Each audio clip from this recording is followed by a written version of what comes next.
C'est un aliment du quotidien dont nul n'imaginerait se passer dans les rues de Yaoundé. Le pain, une denrée de plus en plus rare et de plus en plus chère depuis l'explosion des cours du blé. Mais ici, dans les fours de cette boulangerie, de nouvelles farines pourraient bientôt remplacer le blé. Bodic, s'il te plaît, de l'eau chaude.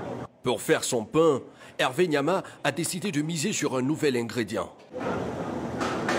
Le manioc, mélangé ici à une farine de patates douces.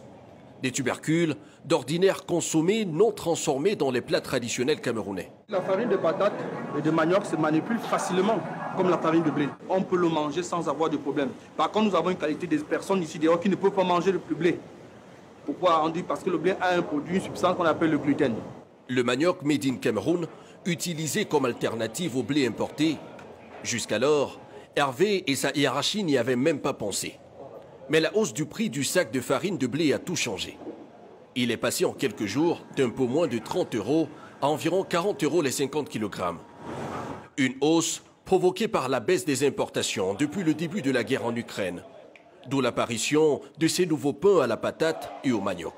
Nous sommes en phase d'expérimentation, c'est-à-dire que pour voir comment est-ce que ça va se comporter. Mais le retour que nous avons jusqu'ici, je peux dire, il est très positif. La crise ukrainienne est un élément qui nous a boosté. Ayant vu donc la flambée de la farine du blé, ça nous a boosté à accélérer la production et l'utilisation de la farine typiquement locale. 2 € le pain de patates douces, 1 € celui au manioc. Des prix bien supérieurs au traditionnel pain de blé.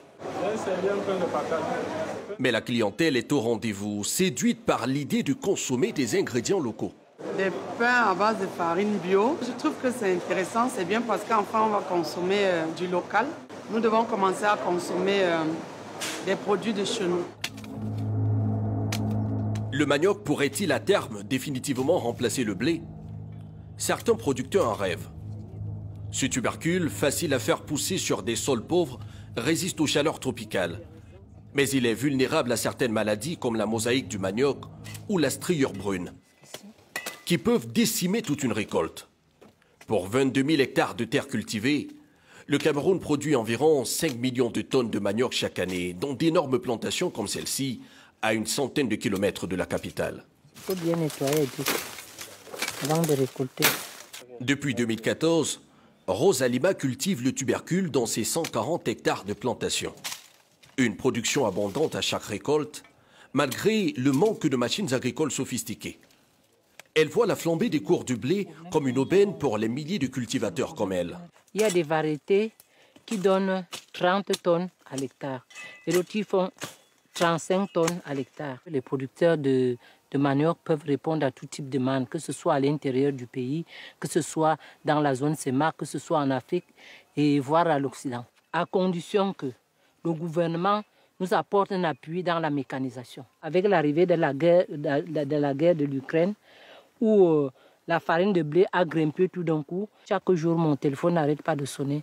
Madame, est-ce que vous pouvez me livrer 10 tonnes de farine de manioc? Est-ce que vous pouvez me livrer 20 tonnes de farine de manioc? Nous pouvons faire booster l'économie du Cameroun en cultivant le manioc. La culture du manioc était déjà en plein boom dans de nombreux pays en Afrique avant la crise ukrainienne. La FAO a bien alerté sur des risques d'appauvrissement des sols liés à sa monoculture intensive. Mais ces mises en garde n'ont pas freiné l'ardeur des producteurs locaux. Dans cette coopérative qui transforme des dizaines de tonnes de manioc en farine, le rythme s'est accéléré. Le procédé de fabrication reste encore presque entièrement manuel.